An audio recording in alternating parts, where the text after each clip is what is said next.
और अब खबर यूपी के रामपुर से है, जहां पर समाजवादी पार्टी के नेता आजम खान बड़ी मुश्किल में फंस गए हैं। जौहर यूनिवर्सिटी में बिना नक्शा पास कराए बनाई गई 38 बिल्डिंग्स पर बुलडोजर एक्शन की तैयारी की जा रही है। प्रशासन के मुताबिक यूनिवर्सिटी की 40 से 38 बिल्डिंग अवैध पाई गई हैं। ये बिना नक्शा पास कराए बनाई गई हैं। बाकी के 2 के नक्शे पास हैं, जिसे लेकर के डीएम और रामपुर विकास प्राधिकरण ने विश्वविद्यालय प्रबंधन के तर्क को खारिज कर दिया, ध्वस्तीकरण के आदेश जारी कर दिए हैं। ये बड़ी खबर, आजम खान की मुश्किलें बढ़ने वाली हैं, क्योंकि जौहर यूनिवर्सिटी में कई खामियां पाई गई हैं। सबसे बड़ी खामी ये कि कई ऐसी इमारतें हैं जिसे बिना नक्शा के ही पास करवा दिया गया था और इस इमारत को खड़ी कर दी गई थी। अब डेडलाइन दी गई है, उसी डेडलाइन के अंदर इस बिल्डिंग को गिराना होगा। जौहर यूनिवर्सिटी पर बुलडोजर वाली कार्रवाई आने वाले दिनों में बहुत जल्द देखने को मिल सकती है। बुलडोजर एक्शन पर सुप्रीम कोर्ट में सुनवाई।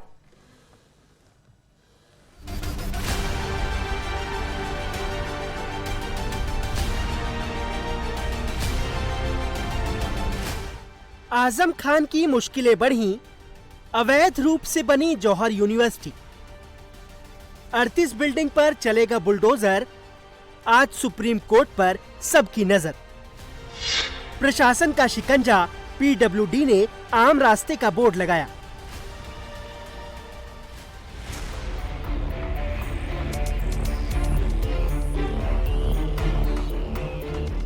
समाजवादी पार्टी के वरिष्ठ नेता आजम खान को झटके पर झटके लगे हैं। पहला ये कि योगी सरकार रामपुर की जौहर यूनिवर्सिटी पर बुलडोजर चलाने जा रही है। रामपुर विकास प्राधिकरण ने जौहर यूनिवर्सिटी के अवैध बिल्डिंग्स के ध्वस्तीकरण के आदेश जारी कर दिए हैं और 1, 2 या 3 नहीं बल्कि 38 बिल्डिंग पर बुलडोजर एक्शन की तैयारी है। दूसरा ये कि पीडब्ल्यूडी ने यूनिवर्सिटी के मेन गेट के बाहर आम रास्ते का बोर्ड लगा दिया है। रामपुर विकास प्राधिकरण की जांच के मुताबिक मौलाना मोहम्मद अली जौहर यूनिवर्सिटी में कुल 40 बिल्डिंग बनी हुई हैं। जांच में केवल 2 बिल्डिंग के नक्शे पास मिले हैं, जबकि 38 बिल्डिंग बिना पास नक्शे के बनाई गई है, जिसके बाद प्राधिकरण ने बिना पास नक्शे के निर्माण को अवैध करार दिया है और सुनवाई के बाद ध्वस्तीकरण के आदेश जारी कर दिए हैं। जौहर विश्वविद्यालय का भवन का निर्माण ग्राम सिंगनखेड़ा में हुआ है, जो आरडीए के क्षेत्र के अंतर्गत आता है। ये जांच में ये ज्ञात हुआ था कि वहाँ पे जो भवन निर्माण हुआ है वो बिना अनुमति के हुआ है। इसके संबंध में उनको नोटिस दिया गया था, उन्होंने लिखित जवाब अपना प्रस्तुत किया है। इसके साथ ही व्यक्तिगत सुनवाई का भी अवसर दिया गया था। सारी कार्रवाई संपन्न होने के बाद ये तथ्य प्रकाश में आया है कि जौहर यूनिवर्सिटी में 40 भवनों का निर्माण किया गया था, जिसमें से मात्र 2 ही भवन ऐसे हैं जिनका मानचित्र स्वीकृत है। शेष 38 जो भवन है बिना मानचित्र स्वीकृत कराए बनाए गए थे। इस प्रकार से इसको अवैध निर्माण पाया गया और उसके ध्वस्तीकरण का आदेश पारित कर दिया गया है।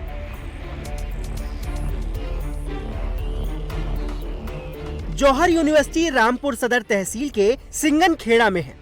ये जमीन 2024 से ही रामपुर विकास प्राधिकरण के अधिकार क्षेत्र में आई है। ऐसे में यूनिवर्सिटी प्रशासन ने सवाल उठाए हैं कि जिस समय ये यूनिवर्सिटी बनी थी उस समय रामपुर विकास प्राधिकरण के क्षेत्र में नहीं आती थी, जिस वजह से नक्शा पास नहीं कराया गया।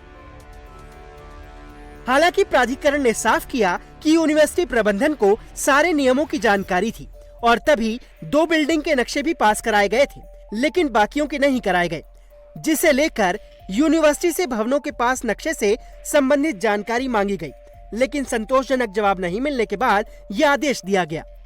ये जो क्षेत्र है 2024 के बाद से आरडीए के जुरिस्डिक्शन में आया है। उससे पहले वहाँ पे जिला पंचायत का जुरिस्डिक्शन था और ये क्लियर है कि 2 भवन जो उन्होंने बनाए हैं उनका मानचित्र उन्होंने जिला पंचायत से स्वीकृत कराया है। इस तरीके से ये स्पष्ट होता है कि उन्हें नियम कानून की पूर्ण जानकारी थी, क्योंकि उन्होंने 2 भवनों का मानचित्र जिला पंचायत से स्वीकृत भी कराया है। लेकिन इसके साथ ही 38 भवन जो बनाए उनकी भी जो मानचित्र की स्वीकृति है वो जिला पंचायत के स्तर से तत्समय होनी थी, जो कि इन्होंने नहीं कराई है। और 2024 के बाद से जब से आरडीए ने टेक ओवर किया है तो जिला पंचायत के जो दायित्व थे स्वीकृति संबंधित या अवैध निर्माण के ध्वस्तीकरण से संबंधित, वो अब आरडीए को करने हैं। आदेश पारित करने के उपरांत नियमानुसार 15 दिन का समय संस्था को दिया जाता है कि इस अवैध निर्माण को वे स्वयं से हटा लें, और ऐसा ना होने की दिशा में आरडीए द्वारा स्वयं कार्रवाई करते हुए इस अवैध निर्माण को हटाया जाएगा। साल 2006 में स्थापना के बाद से ही जौहर यूनिवर्सिटी विवादों में रही है। आजम खान जौहर यूनिवर्सिटी के चांसलर हैं। फिलहाल रामपुर विकास प्राधिकरण ने जौहर यूनिवर्सिटी प्रबंधन को 15 दिन की मोहलत दी है ताकि वो खुद से ही अवैध निर्माण तोड़ ले। लेकिन अगर ऐसा नहीं होता तो आरडीए खुद कार्रवाई करेगा। दूसरी ओर लोक निर्माण विभाग ने यूनिवर्सिटी के मेन गेट के बाहर बोर्ड लगाया है जिस पर लिखा है ये आम रास्ता है, यानी पीडब्ल्यूडी ने साफ कर दिया है कि ये रास्ता अब सार्वजनिक इस्तेमाल के लिए है, जिस पर पहले रोक थी। लोगों के मुताबिक मेन गेट बनने के बाद करीब 20 सालों से रास्ते पर आम लोगों का आना जाना प्रभावित रहा। हालांकि पीडब्ल्यूडी की ओर से बोर्ड लगाए जाने के बावजूद विश्वविद्यालय का मेन गेट फिलहाल बंद है और वहां सुरक्षा कर्मी तैनात हैं। योगी सरकार की जीरो टॉलरेंस नीति के तहत प्रदेश भर में अवैध निर्माणों पर बुलडोजर चल रहा है।